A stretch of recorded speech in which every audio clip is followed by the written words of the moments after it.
का lecture basically related to product hunting के है, बिकॉज काफ़ी लोगों को ये कन्फ्यूजन है कि अमेज़ॉन पर किस टाइप की प्रोडक्ट सेल करें, या बहुत से प्रोडक्ट्स होते हैं अमेज़ॉन पर बट ये समझ नहीं आ रहा होता कि कौन सी प्रोडक्ट बेस्ट रहेगी। तो बेसिकली सबसे मेन थिंग कि हमारा फोकस इस चीज़ पर होना चाहिए कि कौन सी प्रोडक्ट ट्रेंडिंग पर जा रही है और कितने लोग उसे प्रेफर कर रहे हैं, या कौन सी ऐसी प्रोडक्ट्स हैं जो अमेज़ॉन रिस्ट्रिक्ट नहीं करता। तो मैंने अपने एक प्रीवियस लेक्चर में आपके साथ प्रोडक्ट हंटिंग का एक क्राइटेरिया ऑलरेडी शेयर किया था, जिसमें मैंने कुछ टूल्स के बारे में भी आपको बताया था जिसके थ्रू हम प्रोडक्ट हंटिंग करते हैं, जिसमें हीलियम 10 और जंगल स्पॉट आ जाता है। तो ये वो मेन टूल्स हैं जो सबसे ज़्यादा यूज़ होते हैं प्रोडक्ट हंटिंग करने के लिए। इन्हें बेसिकली पहले परचेज किया जाता है। तो ये चीज़ अभी मैं डिस्कस नहीं कर रही, क्योंकि आज के लेक्चर में हम जनरल आइडिया को डिस्कस करेंगे और ये देखेंगे कि इन टूल्स को यूज़ किए बगैर कैसे प्रोडक्ट हंटिंग की जा सकती है। अब जैसे यहाँ अमेज़ॉन पर बहुत से ऐसे लोग हैं जो प्रोडक्ट्स को सर्च तो कर लेते हैं, बट उन्हें जिस स्पेसिफिक कंट्री का सर्च करना होता है वो उन्हें नहीं मिलता। तो उनकी मिस्टेक ये होती है कि वो यहाँ से उस स्पेसिफिक कंट्री को सिलेक्ट नहीं करते।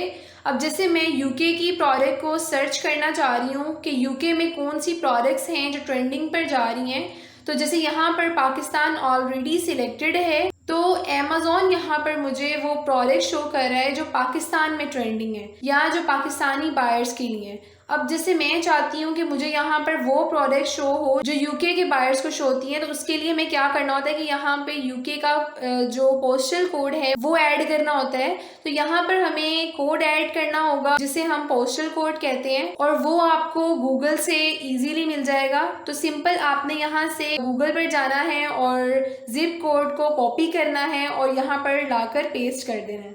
अब यहाँ पर हमें वही प्रोडक्ट शो हो रहे हैं जो यूके के बायर को शो हो रहे होते हैं। तो यहाँ से आप अपने टारगेट कंट्री के ट्रेंडिंग प्रोडक्ट्स को देख सकते हैं। अब प्रोडक्ट हंटिंग का एक स्पेसिफिक क्राइटेरिया है जो यूएस मार्केट के लिए डिज़ाइन किया गया है और यूके की मार्केट के लिए भी डिज़ाइन किया गया है, जिसके थ्रू आप अमेज़ॉन पर प्रॉफिटेबल प्रोडक्ट्स को सेल कर सकते हैं। तो बेसिकली प्रोडक्ट हंटिंग का एक कंप्लीट एनालिसिस है और एक कंप्लीट क्राइटेरिया होता है जिसके थ्रू प्रोडक्ट हंटिंग की जाती है। तो वो बताने से पहले मैं आपको 3 मेन स्टेप्स बताऊंगी। तो सबसे पहला स्टेप है sort by revenue from high to low. इस फर्स्ट स्टेप के अकॉर्डिंगली हमें ये पता चलता है कि आपके प्रोडक्ट का टॉप 10 में आना इतना इम्पोर्टेंट नहीं है, बल्कि अगर आपकी प्रोडक्ट फर्स्ट पेज पर रैंक कर रही है तो भी आप एक अच्छी सेल जनरेट कर सकते हैं और एक अच्छा रेवेन्यू जनरेट कर सकते हैं किसी भी हाई लेवल कीवर्ड के अगेंस्ट। क्योंकि इसकी मेन रीज़न ये है कि इसमें सॉर्टिंग होती है, मतलब आप लो सेलर को टॉप सेलर से एक्सचेंज कर सकते हैं। तो बेसिकली इस स्टेप में हमने ये एनालिसिस करना होता है कि जो फर्स्ट पेज पर जो लोग रैंक होते हैं उनमें जो टॉप 10 सेलर्स होते हैं वो कितना रेवेन्यू जनरेट कर सकते हैं। तो फर्स्ट स्टेप ये था कि हमने सॉर्ट बाय एनालिसिस करना होता है हाई टू लो। इसके बाद जो सेकंड स्टेप है वो है रिमूव इररिलेवेंट। इसमें क्या होता है कि जैसे फॉर एग्जांपल अगर आप जंगल स्क्वाड के थ्रू प्रोडक्ट हंट कर रहे होते हैं तो वहाँ आपको अक्सर इररिलेवेंट लिस्टिंग या इररिलेवेंट जो कीवर्ड्स हैं वो देखने को मिल सकते हैं। तो इस स्टेप के अकॉर्डिंगली अगर आपको इररिलेवेंट लिस्टिंग नज़र आती है तो उससे आप सिंपल रिमूव कर सकते हैं।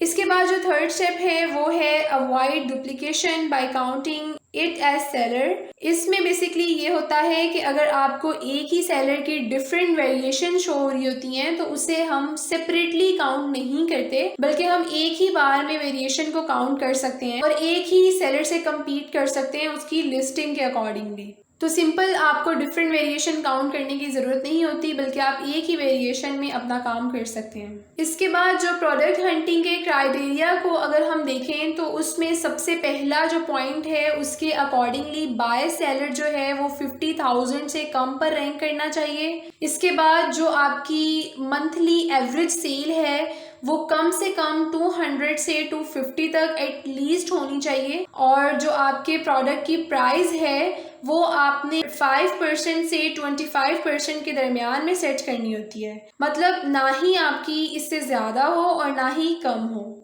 इसके अलावा अगर हम सेलर्स की बात करें तो सेलर्स 2 to 20 तक हो सकते हैं, इससे ज़्यादा कि आपने नहीं सेट करने। इसके अलावा अगर हम प्रोडक्ट के वेट की बात करें तो वो स्मॉल एंड लाइट होना चाहिए और 2 kg तक आपके प्रोडक्ट का वेट हो सकता है, यानी कि इतना वो हैवी हो सकता है, इससे ज़्यादा को आप अवॉइड करें। इसके अलावा मैंने वीडियो के स्टार्ट में बात की थी कि जो आप प्रोडक्ट सेलेक्ट कर रहे होते हैं वो अमेज़ॉन की तरफ से अप्रूव्ड होनी चाहिए, मतलब अमेज़ॉन की तरफ से उसे कोई भी रिस्ट्रिक्शन नहीं होनी चाहिए।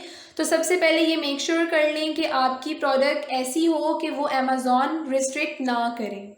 इसके बाद जो नेक्स्ट स्टेप है वो है product should not Amazon dominate, कि अगर आपकी प्रोडक्ट के अंदर जो टॉप 5 सेलर्स हैं उनमें से 3 या 3 से ज़्यादा जो हैं अगर वो अमेज़ॉन सेलर्स बैठे हुए हैं तो इट मीन्स कि वो प्रोडक्ट अमेज़ॉन डोमिनेट है। बिल्कुल इसी तरह अगर 3 या 3 से ज़्यादा अगर कोई ब्रांड है तो वो ब्रांड डोमिनेट कहलाएगा, मतलब वो प्रोडक्ट आपकी ब्रांड डोमिनेट कहलाएगी।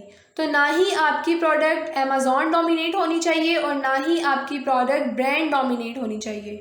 In the next point, revenue should not be consistent and distribute in maximum sellers, कि आपकी प्रोडक्ट का जो रेवेन्यू आ रहा है वो मैक्सिमम सेलर्स में डिस्ट्रीब्यूट होना चाहिए। मतलब ऐसा ना हो कि सिर्फ 2-4 लोग ही सारी की सारी सेल्स ले जाएं, तो आपकी प्रोडक्ट ऐसी होनी चाहिए कि उसकी सेल्स जो है वो डाउन होने के चांसेस कम हो जाएं और वो लास्ट तक जाए। इसके बाद जो नेक्स्ट पॉइंट है वो है 60% FBA सेलर्स इन टॉप 15, मतलब जो आपकी स्टार्टिंग की जो 15 पोजीशंस हों उसमें एटलीस्ट 60% FBA सेलर्स हों। FBA की full form fulfilment bye Amazon है, जिसको अमेज़ॉन का एक बिजनेस मॉडल भी कहा जाता है, जिस पर मैंने कंप्लीट वीडियो बनाई हुई है। तो अगर आप वो देखना चाहते हैं तो उसका लिंक मैंने डिस्क्रिप्शन में ऐड कर दिया है, वहां से जाकर आप वो भी लेक्चर देख सकते हैं। उसके बाद जो नेक्स्ट पॉइंट है वो है product should not be breakable और ग्लास मटेरियल। ये बात मैंने आपको पहले भी बताई थी कि ऐसी प्रोडक्ट सिलेक्ट आपने नहीं करनी जो ग्लास मटेरियल की हो या इतनी हल्की हो कि टूट जाए। तो ऐसे प्रोडक्ट को आप अवॉइड करें, क्योंकि शिपिंग के दौरान अगर कोई भी ग्लास का मटेरियल है या कोई भी ग्लास की प्रोडक्ट डैमेज हो जाती है तो फिर उस प्रोडक्ट को बायर रिटर्न कर देता है और फिर वो अमाउंट जो है आपको दोबारा से रिफ़ंड करना पड़ती है। और ऐसा भी अक्सर होता है कि अमेज़ॉन वो लिस्टिंग कैंसिल कर देता है या रिमूव भी कर देता है। तो इन इश्यूज से बचने के लिए ग्लास मटेरियल जैसे प्रोडक्ट्स या ब्रेकेबल प्रोडक्ट्स को आपने सिलेक्ट नहीं करना और उनसे अवॉइड करना है। इसके बाद जो नेक्स्ट पॉइंट है वो है आपके प्रोडक्ट्स का कीवर्ड है उसके 30,000 से ज़्यादा सेलर्स ना हो या 30,000 से ज़्यादा कंपैटिटर्स मार्केट में ना हो, क्योंकि अगर 30,000 से ज़्यादा सेलर्स होंगे तो उसमें ऑब्वियसली कंपटीशन भी ज़्यादा होगा। तो ऐसा प्रोडक्ट आप अवॉइड किया करें या सिलेक्ट ना किया करें जिसका कंपटीशन ज़्यादा हो। इसके बाद जो लास्ट पॉइंट है वो है एटलीस्ट 70% सेलर्स शुड बी 4.5 और हायर रेटिंग्स, मतलब टॉप 10 पोजीशंस के अंदर जो सेलर्स आ रहे हैं उन सेलर्स में 70% सेलर्स ऐसे होने चाहिए जिनकी रेटिंग जो है वो 4.5 से अबव हो। तो ये था प्रोडक्ट हंटिंग करने का एक कंप्लीट क्राइटेरिया जिसके थ्रू आप प्रोडक्ट हंटिंग कर सकते हैं with the help of tools जो मैंने अभी आपको बताए, जंगल स्पॉट या हीलियम 10 को यूज़ करते हुए आप कर सकते हैं। तो आई होप आपको आज का लेक्चर समझ आया होगा, और अगर आपको आज का लेक्चर समझ आया है तो मेरी वीडियोस को लाइक करें, मेरे चैनल को सब्सक्राइब करें। नेक्स्ट वीडियो में मैं आप लोगों के साथ आइडियाज़ शेयर करूंगी कि किस तरह के प्रोडक्ट्स आप ले सकते हैं। तब तक के लिए मेरी नेक्स्ट वीडियो का वेट करें और मुझे दुआओं में याद रखें। अल्लाह हाफिज़।